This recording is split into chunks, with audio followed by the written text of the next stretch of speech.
আসসালামু আলাইকুম। সংবাদে আপনাদের সবাইকে স্বাগত জানাচ্ছি। আমি ফিরোজ তোহা। শুরুতেই বিআরবি কেবলস সংবাদ শিরোনাম।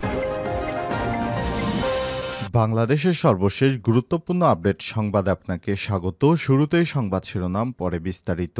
শুরুতেই জানাবো, প্রবাসী দুই সহোদরের বাড়িতে ডাকাতির ঘটনায় যুবদল এবং ছাত্রদল কর্মী গ্রেপ্তার। কুমিল্লার লালমাইয়ে যৌথ বাহিনীর অভিযানে ৫ ডাকাতকে গ্রেপ্তার করা হয়েছে।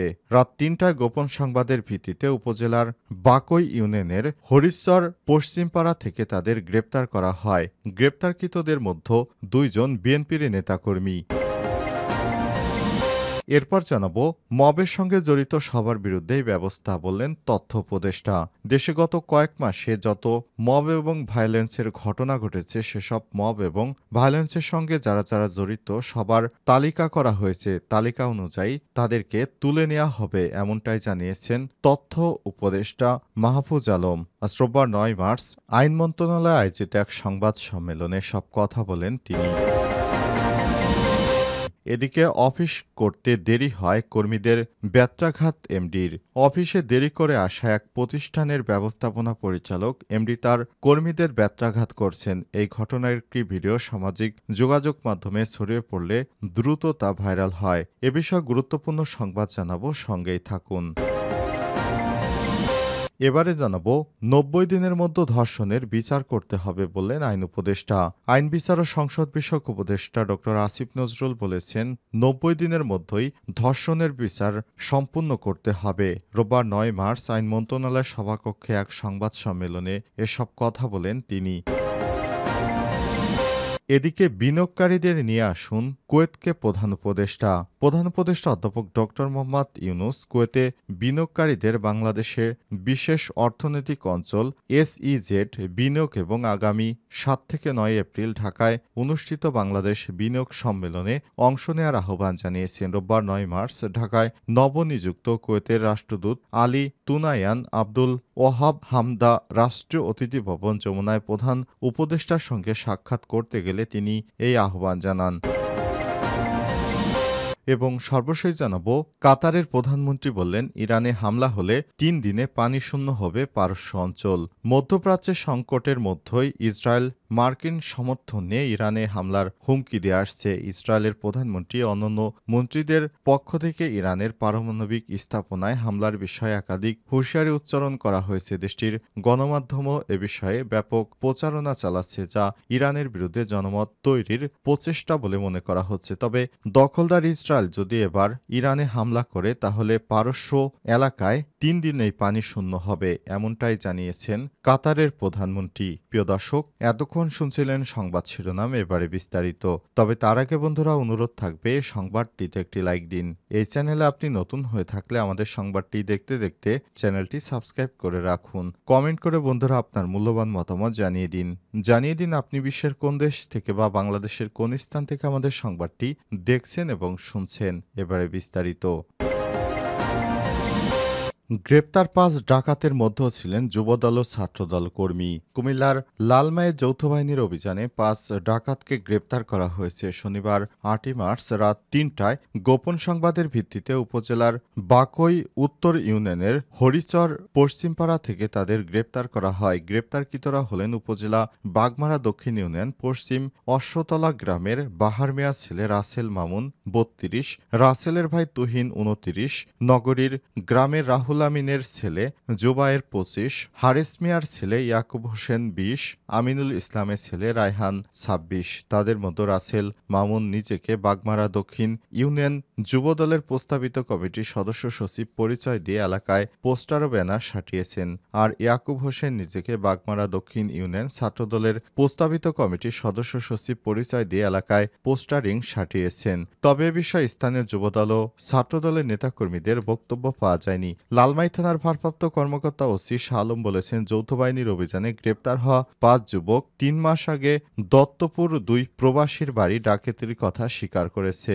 তাই তাদের সেই ডাকাতির মামলায় গ্রেপ্তার করে আদালতে পাঠানো হয়েছে। তাদের বিরুদ্ধে জেলার বিভিন্ন থানায় মাদক ডাকাতি অভিযোগসহ একাধিক মামলা রয়েছে। প্রসঙ্গত ৩ মাস আগে বছরের ৬ ডিসেম্বর উপজেলার বাগমারা উত্তর ইউনিয়ন দত্তপুর ২ সহোদর প্রবাসীর বাড়িতে ডাকাতি হয়েছিল। সেই সময় ডাকাতরা প্রবাসীর ঘরে আলমারির তালা ভেঙে স্বর্ণলঙ্কার নগদ টাকা ও মোবাইল নিয়ে যায়। প্রবাসীর ভাই ও মাকে মারধর এবং পিতার পায়ের রক কেটে রক্তাক্ত জখম করে বিএনপির নেতাকর্মী সহ এই ডাকাত দলের সদস্যরা। তাদের মধ্যে যুবদল ও ছাত্রদলের ২ নেতাকর্মী রয়েছেন।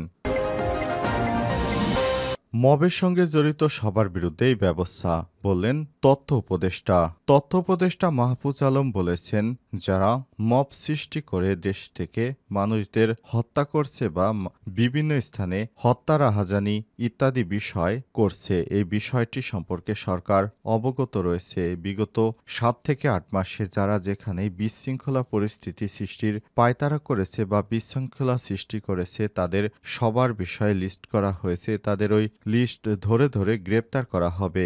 সবাইকে একই দিনের মধ্যে তুলে আনা হবে। নতুন করে কেউ যদি কোনো ধরনের সহিংসতা করার চেষ্টা করে তাহলে তাদেরকে সেই দিনের মধ্যেই গ্রেপ্তার করে আনা হবে, এমনটাই জানিয়েছে আইন উপদেষ্টা এবং তথ্য প্রযুক্তি মন্ত্রণালয়ের নতুন উপদেষ্টা। তারা বলেছেন, দেশের বিভিন্ন স্থানে মব সৃষ্টি করে সাধারণ মানুষকে হত্যা নির্যাতন সহ নানা অপরাধ বেড়ে চলেছে। বিষয়টিকে তাই নতুন করে তারা তালিকাভুক্ত করার নির্দেশনা দিয়েছেন এবং নতুন করে বা বিগত ৭-৮ মাসে যারাই অপরাধের সঙ্গে যুক্ত ছিল তাদের বিষয়ে গোয়েন্দা সংস্থার কর্মকর্তারা খোঁজখবর নিয়েছেন এবং এই বিষয়টি তারা অবগত হয়েছেন। তাদের ব্যাপারে একটি লিস্ট করা হচ্ছে।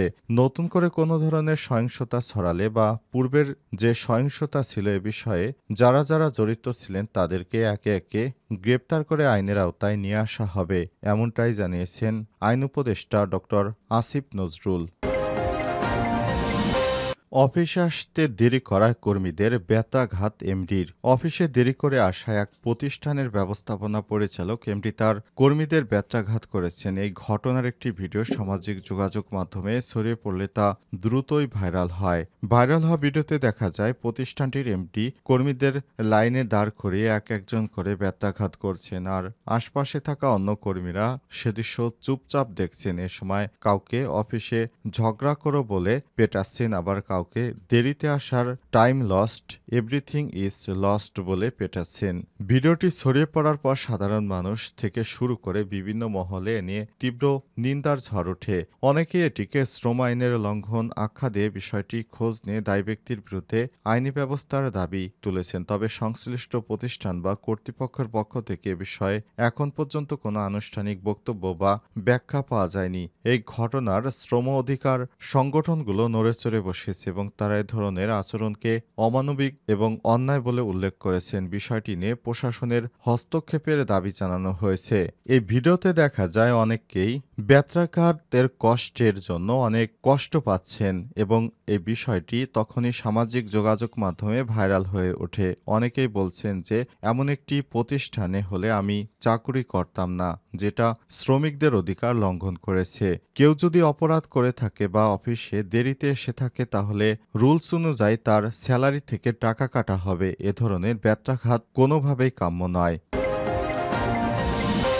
৯০ দিনের মতোই ধর্ষণের বিচার করতে হবে বললেন আইন উপদেষ্টা।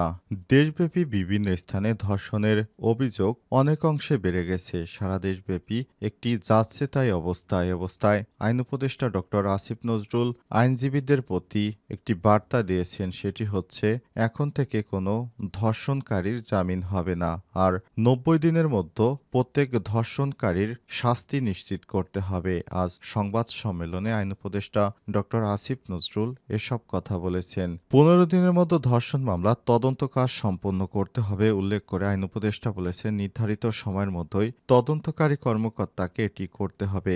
আসিফ নজরুল বলেন, বিচার ৯০ দিনের মধ্যে শেষ না হওয়ার অজুহাতে কাউকে জামিন দেওয়া যাবে না। বর্তমানে আইনে রয়েছে ১৮০ দিনের মধ্যে বিচার না হলে জামিন দেওয়া যেতে পারে। সংশোধিত আইন অনুযায়ী ধর্ষণের মামলার ক্ষেত্রে কোনো জামিন দেওয়া যাবে না। মাগুরায় আসিয়ার ঘটনা প্রসঙ্গে তিনি বলেছেন, আমরা আমরা বেশ কিছু উদ্যোগ নিয়েছি। মাগুরায় আসিয়ার সঙ্গে ঘটে যা ঘটনার তীব্র নিন্দা জানাই এবং এই ঘটনার দ্রুত বিচার নিশ্চিত করতে বদ্ধপরিকর সরকার।